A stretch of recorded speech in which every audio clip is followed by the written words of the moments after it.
The sun hung mercilessly over Sweetwater, Arizona Territory, 1873, as Scarlett Porter clutched her 3-month-old daughter to her chest, the wooden auction platform beneath her feet feeling as unstable as her future. The crowd of jeering men before her blurred through her tears, their voices rising with each bid for her and her child's ownership, a fate she never imagined when she'd left Boston a year ago as a hopeful bride.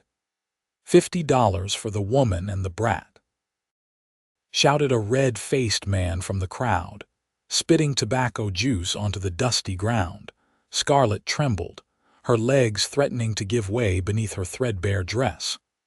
Only 4 months ago, her husband James had succumbed to typhoid, leaving her with mounting debts and a newborn daughter. When the bank seized their modest homestead, Scarlett discovered the horrifying truth. James had borrowed money from Wilson Blackley, Sweetwater's most notorious businessman, using her as collateral. Now, with no family to turn to and the law refusing to help an indebted woman, she stood on the auction block, classified as property to be sold to the highest bidder. $75, called another man, his hungry eyes making Scarlett pull her baby closer to her chest. "Do I hear 80? Asked the auctioneer, a thin man with yellowed teeth who seemed unmoved by the horror of selling a human being and her child. Scarlett scanned the crowd desperately, finding only leering faces and predatory smiles. The baby whimpered against her, somehow sensing her mother's distress. Somewhere in the crowd, Blackley watched with satisfaction, knowing he would recoup his investment and more. $100, called a burly man near the front, his scarred face and missing teeth making Scarlett's blood run cold. $100 going once, the auctioneer began.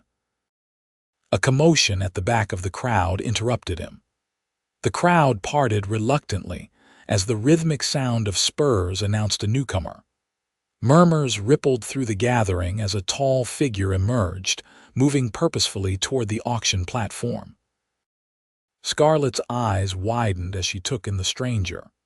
He sat atop a magnificent black stallion, his face partially obscured by a wide-brimmed hat, but his posture radiating authority. His dark vest was dusty from travel, but the silver star pinned to it caught the sunlight. The crowd fell silent as he approached. $500, the stranger declared, his voice deep and unwavering. Gasps erupted from the crowd. The auctioneer's jaw dropped momentarily before he regained his composure. $500. Well now, that's quite a jump, stranger, the auctioneer said, his greedy eyes lighting up. Do I hear you don't? The stranger interrupted, dismounting in one fluid motion. He approached the platform, and Scarlett could now see his face handsome but weathered, with piercing blue eyes that held a fire she couldn't decipher. A thin scar ran along his jaw, disappearing into the shadow of his hat. There will be no more bidding. They belong to me. The crowd buzzed with confused whispers. Blackley pushed his way forward, his portly frame moving with surprising agility. Now wait just a minute, Blackley protested, his jowls quivering with indignation. Who do you think you are, interrupting my legal auction? The stranger turned slowly, his hand hovering near the holster at his hip. The name's Vaughn Rafferty, United States Marshal. He gestured toward Scarlett and the baby. And these two aren't for sale to anyone but me. Blackley's face reddened. Marshal or not, this woman's husband owed me money. The law's on my side. Marshal Rafferty reached into his vest and withdrew a folded document which he handed to Blackley. Federal decree. It overrides your claim. The debt is now settled. Blackley snatched the paper, his eyes narrowing as he scanned it. The crowd watched in tense silence as the businessman's face contorted with rage. This is outrageous. You can't just, I can and I have, Rafferty interrupted, his voice dangerously quiet. The auction is over. He turned to Scarlett, his expression softening slightly. "Madam, if you'll come with me." He extended his hand toward her. Scarlett hesitated, clutching her baby tighter. Was this man truly her salvation, or merely another kind of danger? His eyes met hers, and something in their depths, a flicker of compassion, perhaps made her decision. With shaking legs, she stepped forward and placed her trembling hand in his. As he helped her down from the platform, the crowd began to disperse, grumbling in disappointment. Blackley stood fuming, the document crumpled in his fist. "This isn't over, Rafferty," he hissed. "For your sake, Blackley, it had better be," the marshal replied, not bothering to look back as he led Scarlett toward his horse. Once they were a safe distance away, Scarlett found her voice. "Why did you do that? Who are you, really?" Rafferty stopped, turning to face her. Up close, she could see the weariness in his eyes, the lines etched around them speaking of hardship and long trails. "Like I said, I'm Marshal Vaughn Rafferty, and as for why—" His eyes briefly flicked to the baby in her arms. "Let's just say I couldn't stand by and watch." $500 is a fortune," Scarlett whispered. "I can never repay you." A ghost of a smile touched his lips. "I'm not asking you to." He gestured toward a modest building down the street. "There's a boarding house where you can stay tonight. Tomorrow we'll figure out what comes next." As they walked toward the promised shelter, Scarlett's mind raced with questions. Why would this stranger spend such a sum to rescue her? What did he want in return? And what did he mean by what comes next? The baby stirred in her arms, blinking up at her with innocent eyes that knew nothing of auctions or debts or the precariousness of their situation. Scarlett kissed her daughter's forehead, whispering a promise she wasn't sure she could keep. "We'll be all right, Emma. Somehow we'll be all right." Behind them, the sun began its descent toward the western horizon, casting long shadows across Sweetwater's dusty Main Street, as if nature itself was drawing a line between what had been and what might yet be. Mrs. Holloway, the owner of the boarding house, was a plump woman with kind eyes and a no-nonsense manner. She welcomed Scarlett with surprising warmth, cooing over baby Emma as she showed them to a small but clean room on the second floor. "Marshal Rafferty explained your situation," Mrs. Holloway said, her voice dropping to a whisper though they were alone in the room. "Disgraceful what happened to you. Simply disgraceful." Scarlett sank onto the edge of the bed, the day's events catching up with her in a wave of exhaustion. "I still don't understand why he helped us." Mrs. Holloway's eyes softened. "The marshal's a good man, though he keeps to himself. Been through his own share of troubles from what I gather." She bustled around the room, lighting a lamp as evening shadows crept in. "He's paid for 3 nights' lodging and meals. Said you're to rest and regain your strength." After Mrs. Holloway left, promising to bring up a tray of food soon, Scarlett laid Emma in the center of the bed and finally allowed herself to weep tears of relief, of fear, of uncertainty. She had gone from being someone's property to being someone's. What? Charity case. Responsibility. The weight of her unknown future pressed down upon her. A soft knock on the door interrupted her thoughts. Wiping her eyes hastily, Scarlett called, "Come in." Marshal Rafferty entered, carrying a small bundle. He removed his hat, revealing thick dark hair flecked with silver at the temples. "Mrs. Holloway's bringing your supper shortly. I brought some things you might need." He placed the bundle on a chair. It contained a clean blanket for the baby, a hairbrush, and some basic toiletries. "Thank you," Scarlett said quietly, watching as his gaze moved to Emma, who was making soft cooing sounds on the bed. Something flickered across his face, a shadow of emotion quickly masked.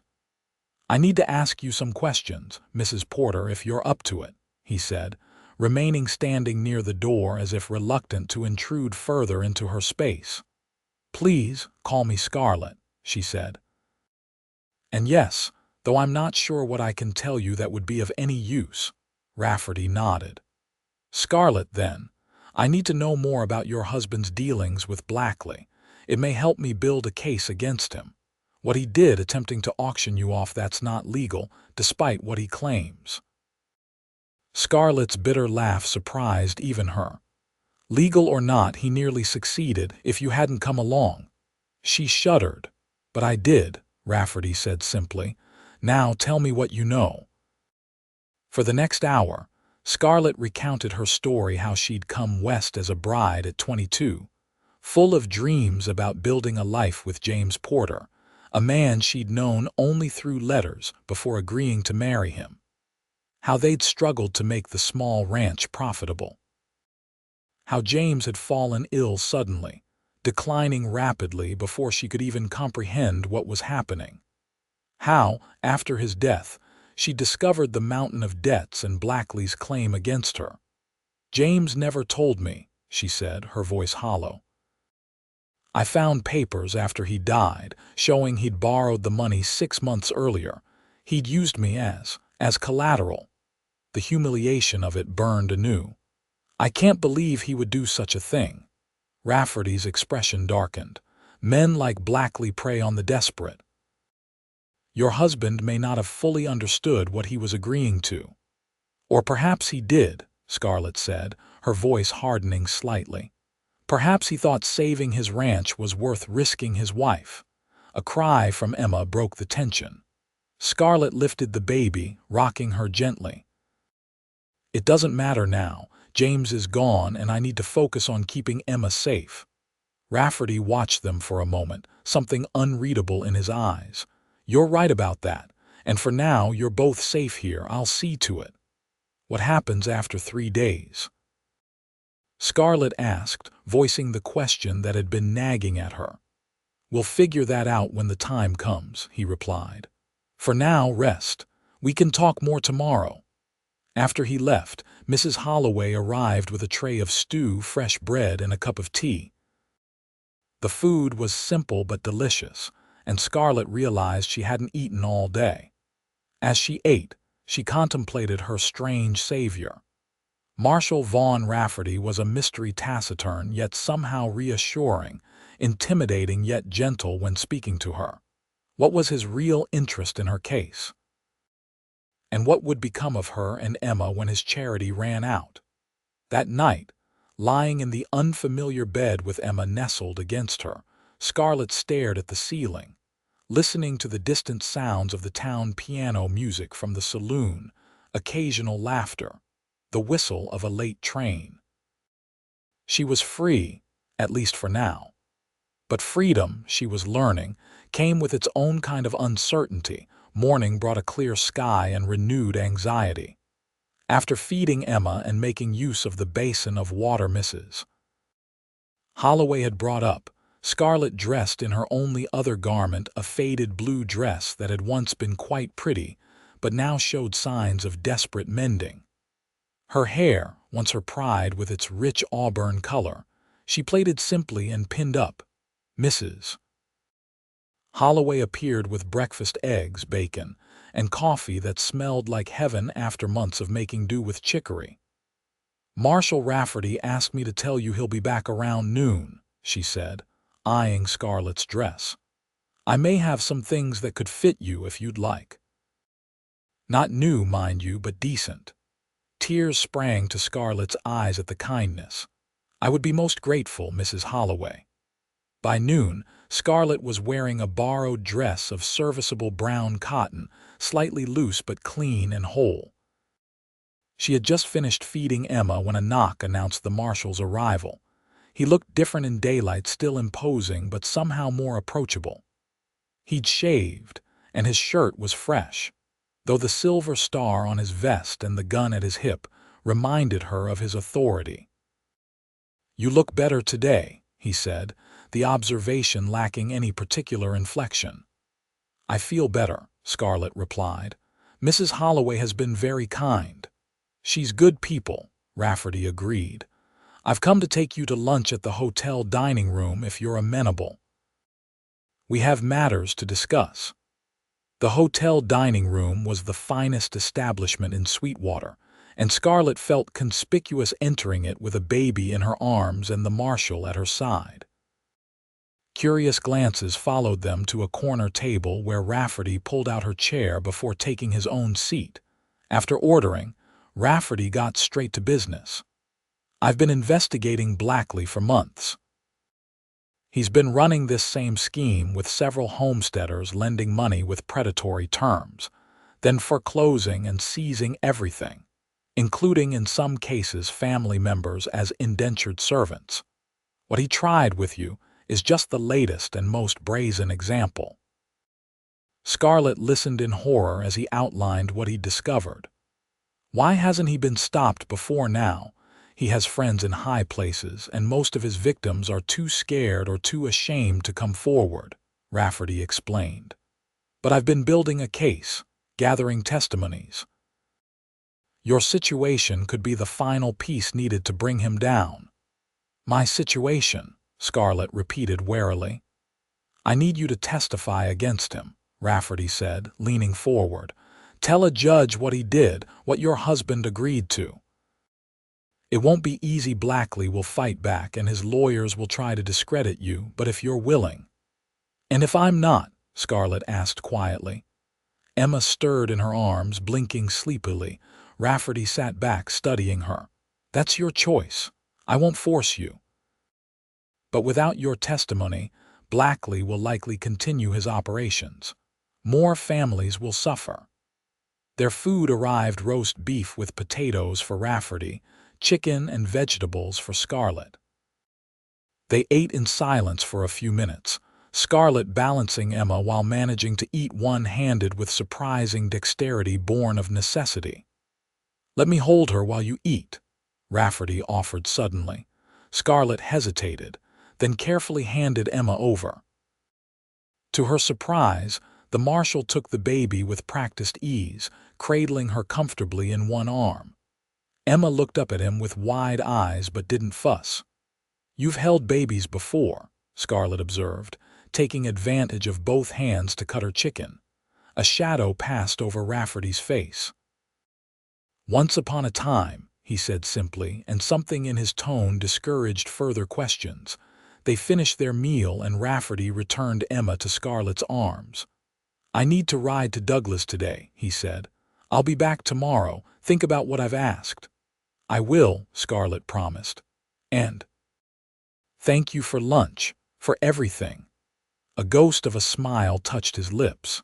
"Just doing my job, madam." But as she watched him walk away, Scarlett couldn't help but think that what he'd done for her went far beyond duty. And she wondered again what personal motivation drove Vaughn Rafferty in his crusade against Wilson Blackley. That afternoon, seeking fresh air, Scarlett took Emma for a short walk along Sweetwater's Main Street. The town was busier than she'd realized, wagons rumbling past, cowboys lounging outside the saloon, ladies in fine dresses entering and exiting the millinery. No one paid her much mind, for which she was grateful. She paused outside the general store, gazing longingly at the display of fabrics and notions in the window. Before her marriage, she had been an accomplished seamstress, taking in work to help support her widowed mother back in Boston. Those skills might serve her well now if she could find a way to use them. "You're her, aren't you? The auction woman?" Scarlett turned to find a young woman regarding her curiously. She appeared to be about Scarlett's age, with blonde hair tucked neatly under a modest bonnet and kind eyes in a pretty face. "I'm Lily Walsh," the woman continued before Scarlett could respond. "I run the dressmaking shop just down the street. I saw what happened yesterday." Her voice lowered. What Blackley tried to do was unconscionable. Scarlett shifted Emma in her arms, unsure how to respond. Was this sympathy or mere curiosity? "I heard Marshal Rafferty intervened," Lily went on. "He's a good man, though he keeps to himself mostly. Been here about 6 months, cleaning up the town." "Do you know him well?" Scarlett couldn't help asking. Lily shook her head. Nobody does, really. He boards at the hotel, does his job, doesn't socialize much. She gestured toward the baby. Is this your little one? She's beautiful. This is Emma, Scarlett said, relaxing slightly. There seemed to be no judgment in Lily's manner, only friendly interest. She's 3 months old. She's precious, Lily said, then seemed to make a decision. Look, I don't mean to intrude, but if you need work, I could use help in my shop. Nothing permanent yet, but I have several wedding dresses commissioned for spring and I'm falling behind. Scarlett stared at her in disbelief. You would hire me, just like that? You don't even know me. Lily smiled. I know enough, and I trust Marshal Rafferty's judgment. If he thought you were worth saving, that's good enough for me. She pointed to a small storefront down the street. That's my shop there. Come by tomorrow if you're interested, around 9. As Lily walked away, Scarlett felt a spark of hope ignite in her chest. Perhaps there was a place for her in Sweetwater, after all, not as someone's property, but as a woman with skills to offer. That evening, as she sat by the window of her boarding house room, rocking Emma and watching the sunset paint the western sky in hues of orange and gold, Scarlett made her decision. She would testify against Blackley. Not just for justice, or for the other families he had victimized, but for herself to reclaim the dignity that had been stripped from her on that auction platform. And perhaps, just perhaps, to see approval in the eyes of a certain marshal whose mysteries intrigued her more with each passing hour. Marshal Rafferty returned late the next afternoon, dust-covered and weary from his ride to and from Douglas.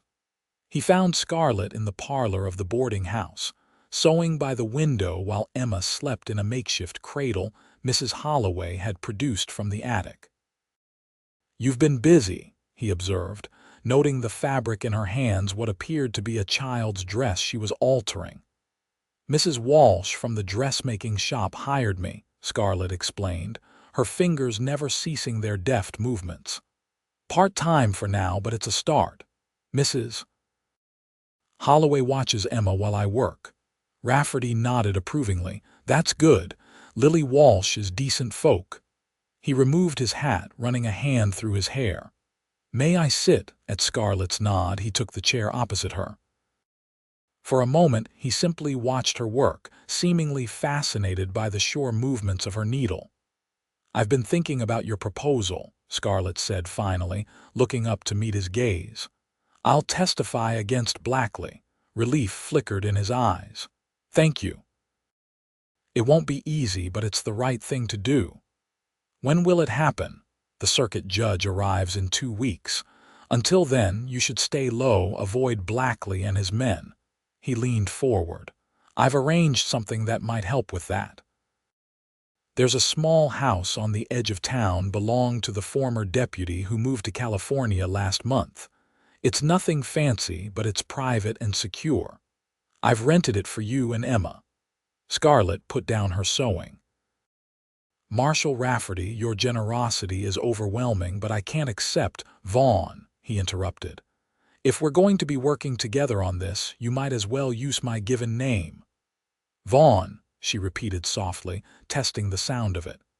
Still, I can't let you keep paying for our lodging.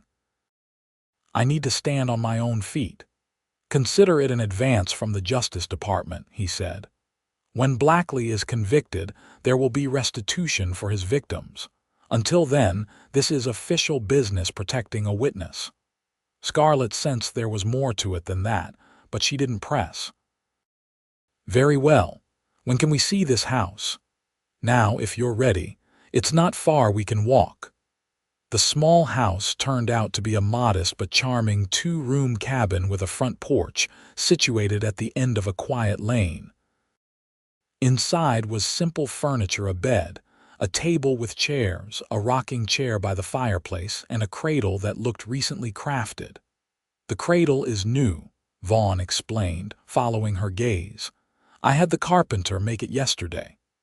Scarlett ran her hand over the smooth wood, touched beyond words. It's perfect, she managed finally. Thank you. There's a vegetable garden out back, he continued, and a pump for water. The pantry's stocked with basics. Should be comfortable enough for now. For now. The words hung between them, a reminder that nothing about their arrangement was permanent. When the trial was over, when Blackley faced justice, what then? As if reading her thoughts, Vaughn said, "One step at a time, Scarlett. First, we get through the trial. Then you can decide what comes next for you and Emma." They settled into a rhythm over the following days. Scarlett worked at Lily's shop mornings, returning to the cabin for lunch and to nurse Emma. Afternoons, she spent tending the garden or working on sewing projects of her own, remaking the donated clothes Mrs. Holloway had given her, crafting new garments for Emma from scraps Lily let her take home. Vaughn visited daily, ostensibly to check on their security, but lingering for coffee or dinner, gradually revealing fragments of himself in their conversations. She learned he'd been a marshal for 8 years, that he'd grown up in Pennsylvania, that he had a brother somewhere in California he hadn't seen in years.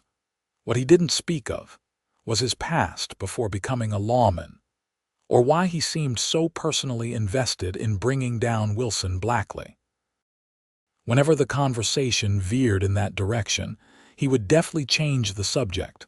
A week passed, then another. Scarlett's testimony was prepared, rehearsed, with Vaughn asking the questions she would face in court. Twice they spotted Blackley's men watching the cabin, but they never approached. Vaughn's reputation as a man not to be trifled with seemed to keep them at bay. 3 days before the judge was due to arrive, Scarlett was working in her garden when she heard approaching hoofbeats. Looking up, she expected to see Vaughn, who had ridden out to a nearby ranch that morning. Instead, she found herself facing Wilson Blackley himself, accompanied by 2 rough-looking men. "Mrs. Porter," Blackley said, his voice oily smooth as he dismounted. "How lovely to see you in such domestic surroundings." Scarlett straightened, wiping her hands on her apron, acutely aware of Emma napping inside the cabin. "Mr. Blackley, I have nothing to say to you."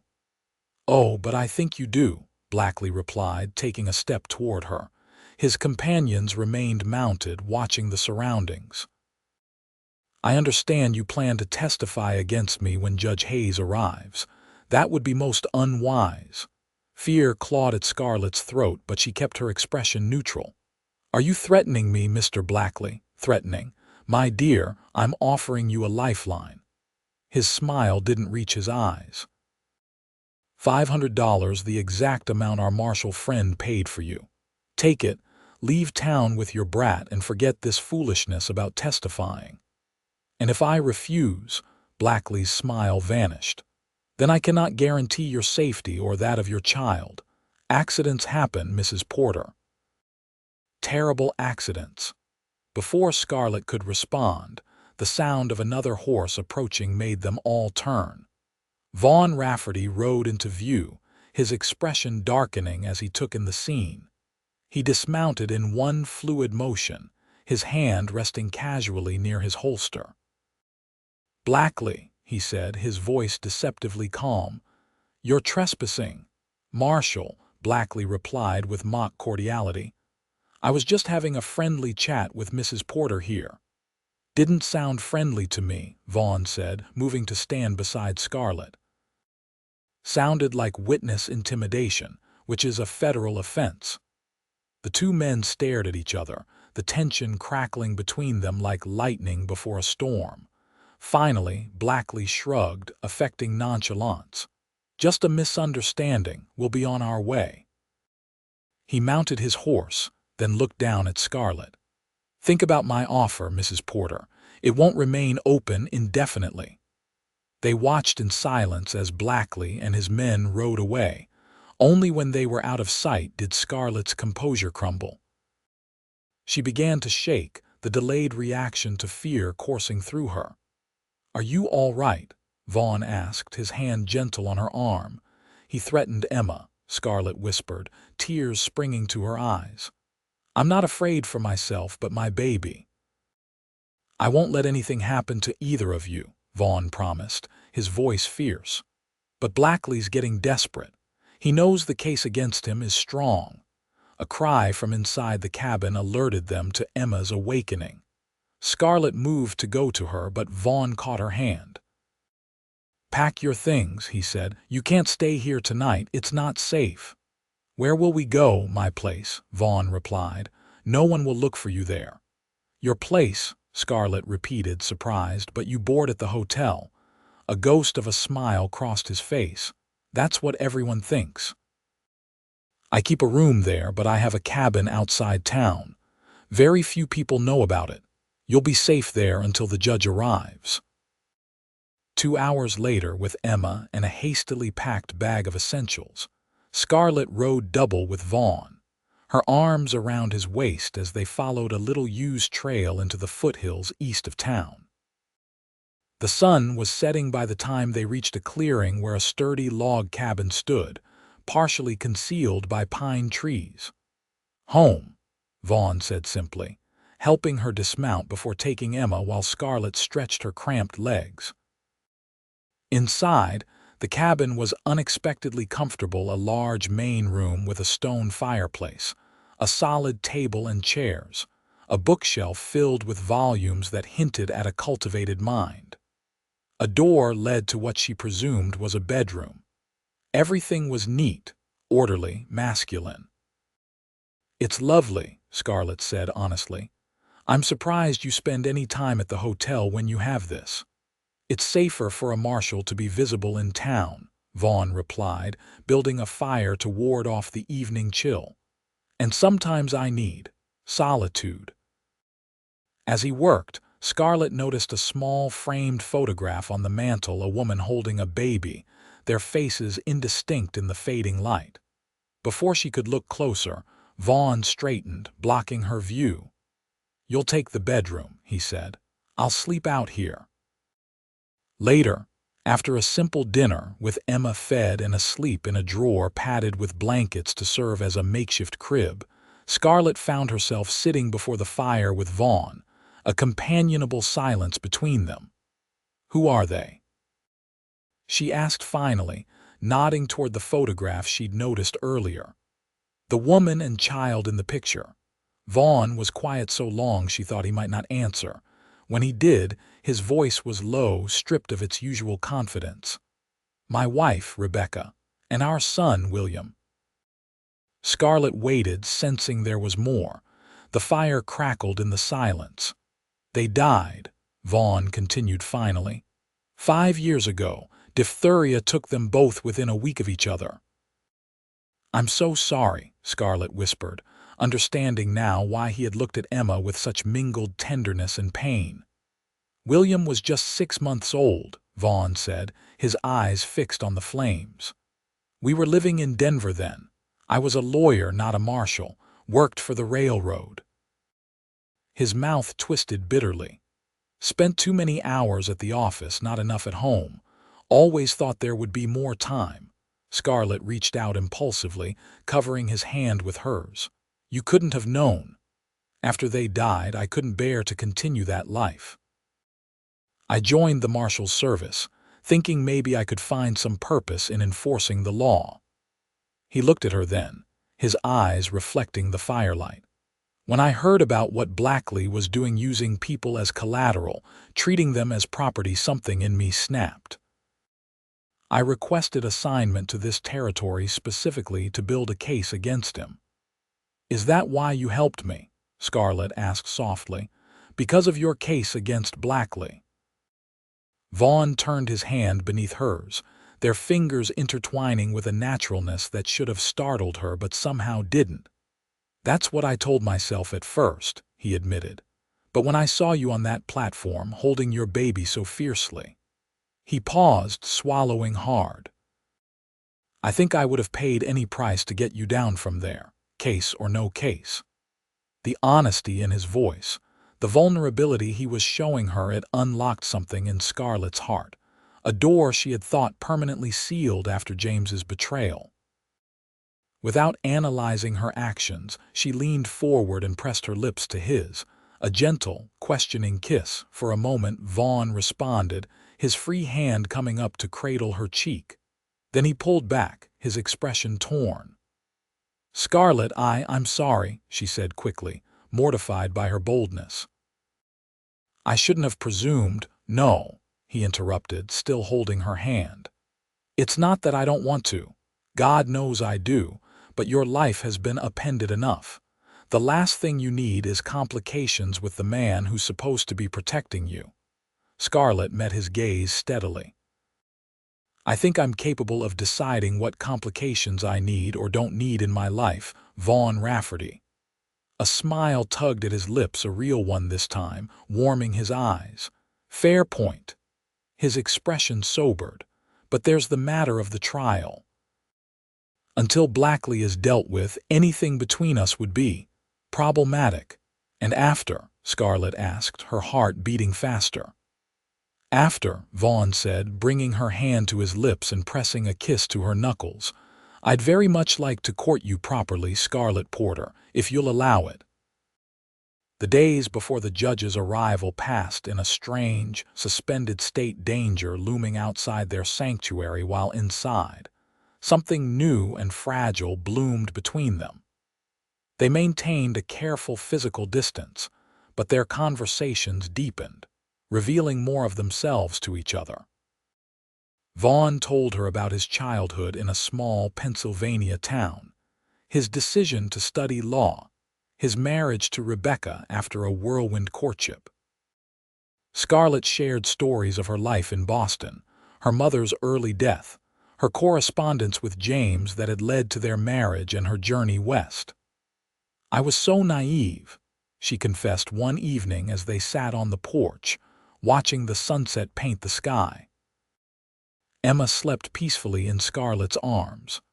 "I believed every word James wrote about his thriving ranch, about the life we would build together. The reality was so different."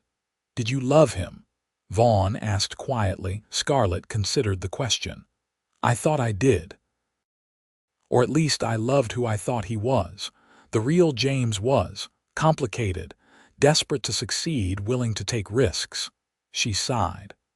"I think he did care for me in his way, but not enough to be honest about our circumstances." "And yet, without him, you wouldn't have Emma," Vaughn observed. Scarlett looked down at her daughter's sleeping face. "No, and I can't regret anything that brought her into my life." She glanced at Vaughn. "Just as you can't regret the time you had with Rebecca and William, however brief." He nodded, his eyes distant. "They shaped me, even in their absence. Perhaps especially in their absence." On the morning the circuit judge was due to arrive, Vaughn rode into town alone, leaving Scarlett and Emma at the cabin with strict instructions not to open the door for anyone but him. He returned mid-afternoon with news. Judge Hayes arrived safely. "The hearing is set for tomorrow morning at 10, he reported, removing his hat and running a hand through his hair. "Blackley's lawyer has been making noise about dismissal, but the judge seems inclined to hear the case." Scarlett nodded, trying to quell the anxiety rising in her chest. "Will there be many people present?" "Some," Vaughn admitted. "These proceedings aren't private, but I'll be right there, and there will be other lawmen present to ensure order." That evening, as they prepared to return to town, Scarlett would stay at the hotel under guard for the night. Before the hearing, she found herself lingering, reluctant to leave the sanctuary they had shared. "Vaughn," she said as he saddled his horse, "whatever happens tomorrow, thank you for everything." He turned to her, his eyes serious. "Nothing to thank me for, just telling the truth. That's all you need to do tomorrow." "The truth," Scarlett repeated. "Yes." But as she mounted behind him, Emma secured in a sling across her chest, she couldn't help wondering if the truth would be enough to bring Wilson Blackley to justice, or if the wealthy businessman would find a way to slither free, leaving her more vulnerable than before. The courtroom, normally the town hall, repurposed for legal proceedings when the circuit judge arrived, was packed the next morning. Scarlett sat stiffly in a chair near the front, Emma sleeping against her shoulder, trying to ignore the whispers and stares from the townspeople behind her. Judge Hayes, a stern-faced man with a shock of white hair, called the hearing to order promptly at 10. Blackley sat at a table with his lawyer, a slick-looking man in an expensive suit who had been brought in from Tucson for the occasion. Across the aisle, Vaughn conferred quietly with the prosecutor, a harried young man named Parker. The proceedings began with the prosecutor outlining the charges against Blackley: fraud, intimidation, attempted human trafficking. Blackley's lawyer objected repeatedly, arguing that his client had merely exercised his legal rights as a creditor. The judge overruled most objections, his expression growing darker as the case unfolded. Finally, it was Scarlett's turn to testify. Handing Emma to Mrs. Holloway, who had volunteered to help, Scarlett approached the witness stand. After being sworn in, she faced the room, her heart pounding but her resolve firm. For the next hour, she answered questions from both the prosecutor and Blackley's lawyer, recounting every detail of her husband's debt, the terms Blackley had imposed, and the auction that had nearly sold her and Emma into servitude or worse. The defense attorney tried to trip her up, suggesting she had known about the arrangement all along, but Scarlett remained steady, her quiet dignity more compelling than any dramatic display would have been. "And did you consent to being used as collateral for this loan?" The prosecutor asked for clarification. "I did not," Scarlett replied clearly. "I knew nothing about it until after my husband's death. No woman would willingly agree to such terms." "Yet your husband did agree," Blackley's lawyer interjected. "And as his wife, legally, his decisions bound you both." "Objection," the prosecutor said, rising. "Argumentative." "Sustained," Judge Hayes ruled, giving the defense attorney a cold look. "Mrs. Porter is not on trial here, counselor." When Scarlett was finally dismissed from the stand, her legs trembled so badly she wasn't sure they would support her. Vaughn was instantly at her side, guiding her back to her seat with a steadying hand at her elbow. "You did well," he murmured, his approval warming her. The hearing continued with testimony from other victims of Blackley's schemes: a rancher who had lost his land, a widow whose teenage son had been forced into labor to repay a debt. By late afternoon, the pattern was clear and damning. Blackley himself took the stand last, attempting to present himself as a misunderstood businessman who had only been trying to help his neighbors through difficult times. His performance might have been convincing to some, but Judge Hayes had been watching and listening carefully all day. When both sides had presented their cases, the judge called a brief recess to consider his ruling. The tension in the courtroom was palpable as everyone awaited his return. "What do you think will happen?" Scarlett whispered to Vaughn as they sat together, Emma now awake and gazing curiously at the proceedings from her mother's lap. "Hayes has a reputation for being tough but fair," Vaughn replied. "Based on the evidence presented, I'm hopeful." When the judge returned, his expression was grim. "Having heard all testimony and reviewed the evidence," he began, "I find sufficient cause to bind Wilson Blackley over for trial on all charges." A murmur ran through the courtroom. "Bail is set at $5,000. Blackley's face contorted with rage as he realized what was happening. His lawyer immediately began arguing for a lower bail amount, but the judge was unmoved. "Furthermore," Hayes continued, raising his voice over the lawyer's protestations, "all current contracts made by Mr. Blackley involving human collateral are hereby declared null and void, being against public policy and natural law." Relief washed over Scarlett in a dizzying wave. It wasn't over. There would still be a trial, likely months away, but Blackley's power had been checked, his schemes exposed, and she and Emma were legally free of any claim he might make. As the court adjourned in confusion, Blackley's supporters protesting, his victims rejoicing, Vaughn led Scarlett quickly out a side door, away from the commotion. "It's a good start," he said, his expression lighter than she'd ever seen it. "Blackley will likely make bail, but he's been served notice. His days of operating with impunity in this territory are over."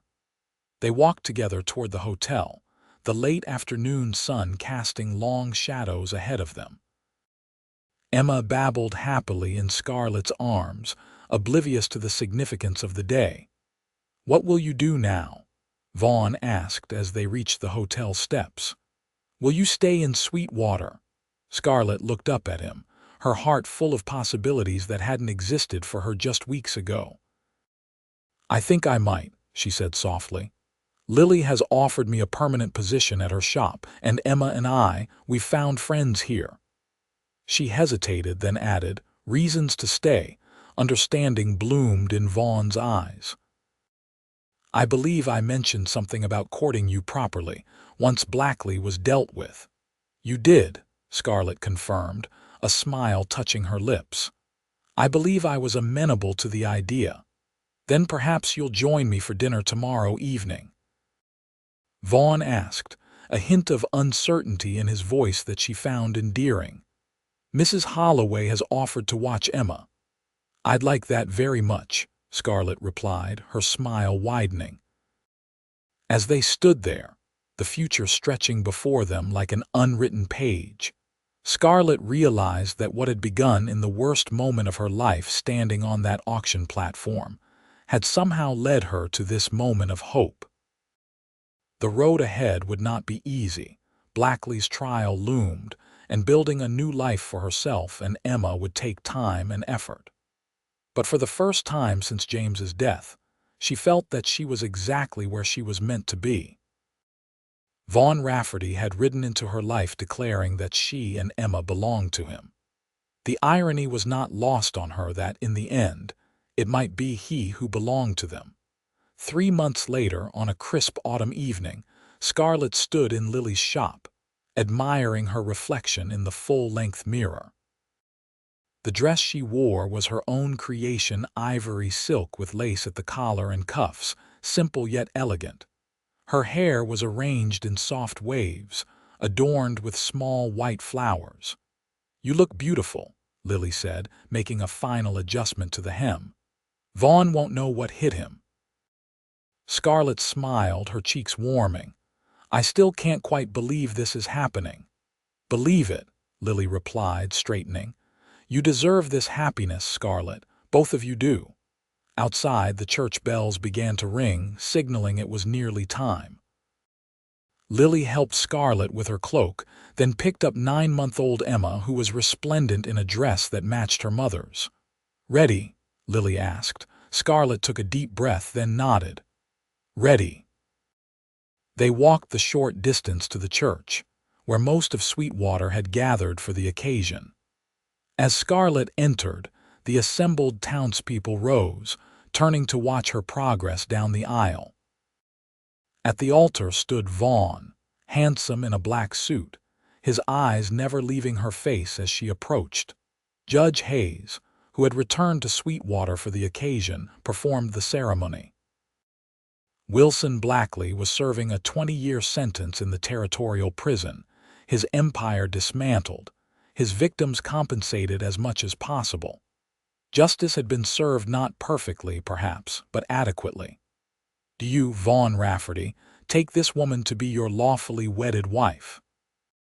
Hayes asked, his judicial solemnity softened by the occasion.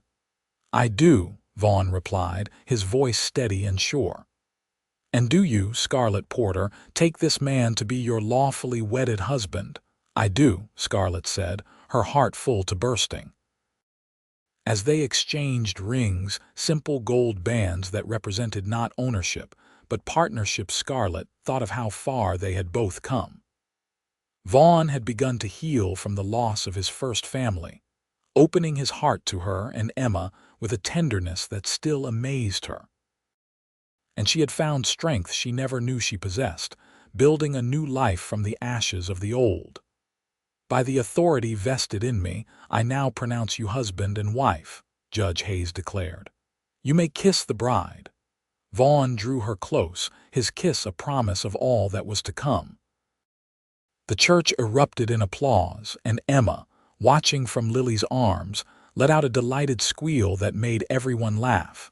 The reception that followed at the hotel was a joyous affair: music, dancing, food, and well wishes from what seemed like the entire town. Mrs. Holloway wept openly, declaring she'd known from the start that they were meant for each other. The new deputy, a young man named Collins, made a toast to the couple that had everyone raising their glasses.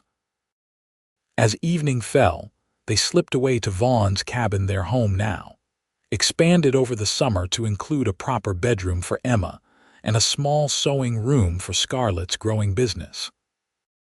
Under a sky ablaze with stars, Vaughn lifted her from the buggy, carrying her across the threshold as tradition demanded.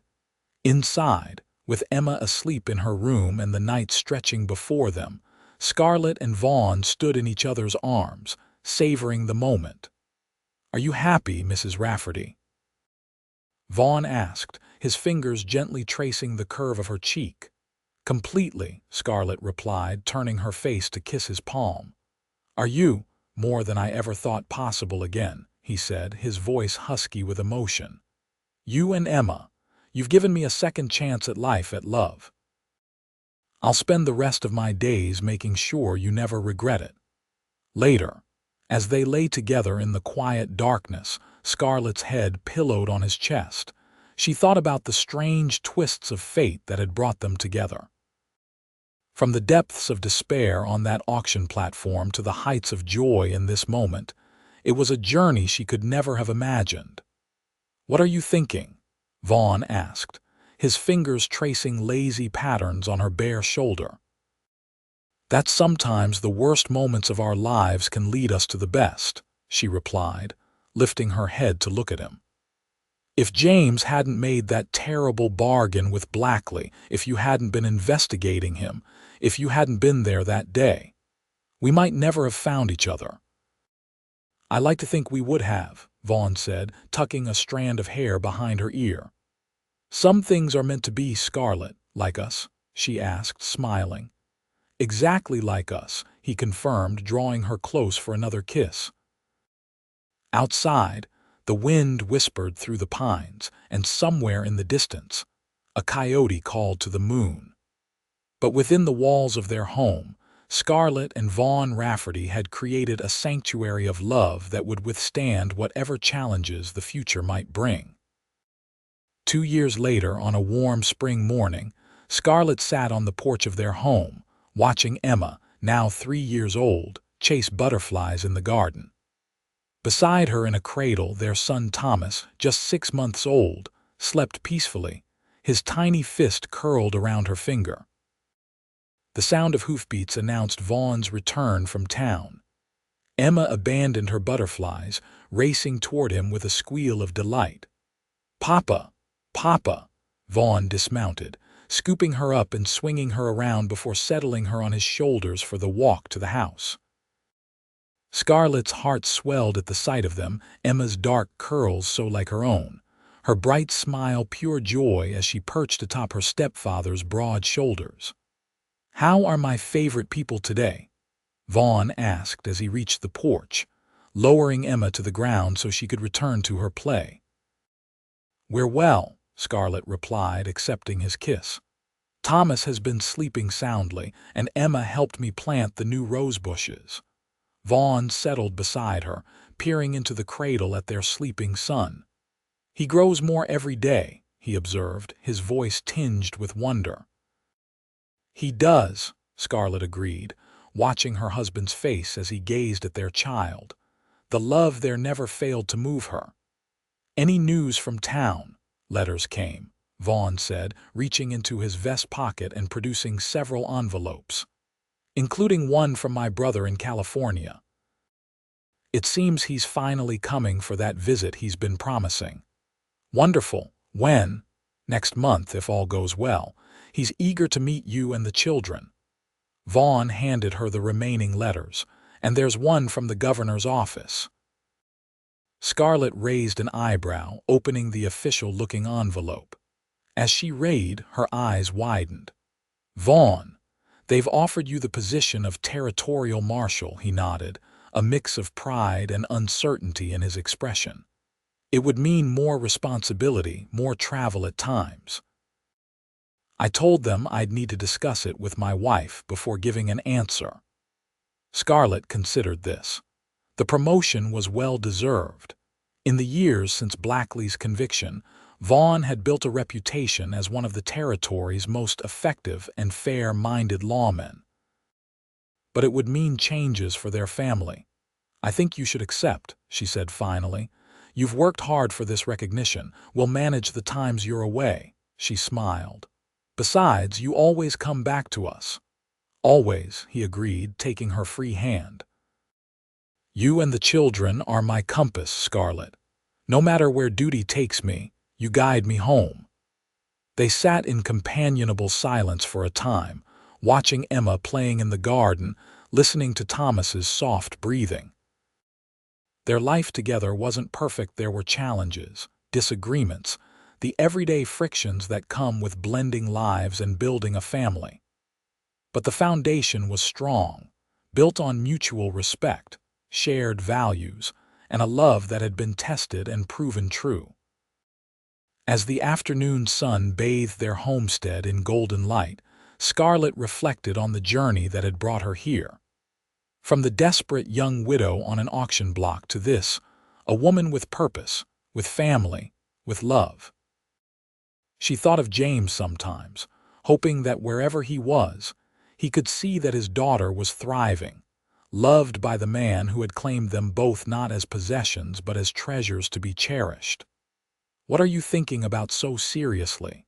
Vaughn asked, noting her contemplative expression. Scarlett smiled, squeezing his hand. "Just how fortunate we are, how complete." Vaughn's answering smile held all the warmth and certainty of a man who had found his place in the world. "Indeed we are, Mrs. Rafferty, indeed we are." As Emma ran back to them, her small hands full of wildflowers, and Thomas stirred in his cradle, blinking awake with his father's blue eyes, Scarlett knew that the auction that had once seemed the end of her world had actually been just the beginning. From that moment of despair had grown this life of abundance not measured in wealth or possessions, but in love freely given and joyfully received. And in the end, that was the only ownership that truly mattered.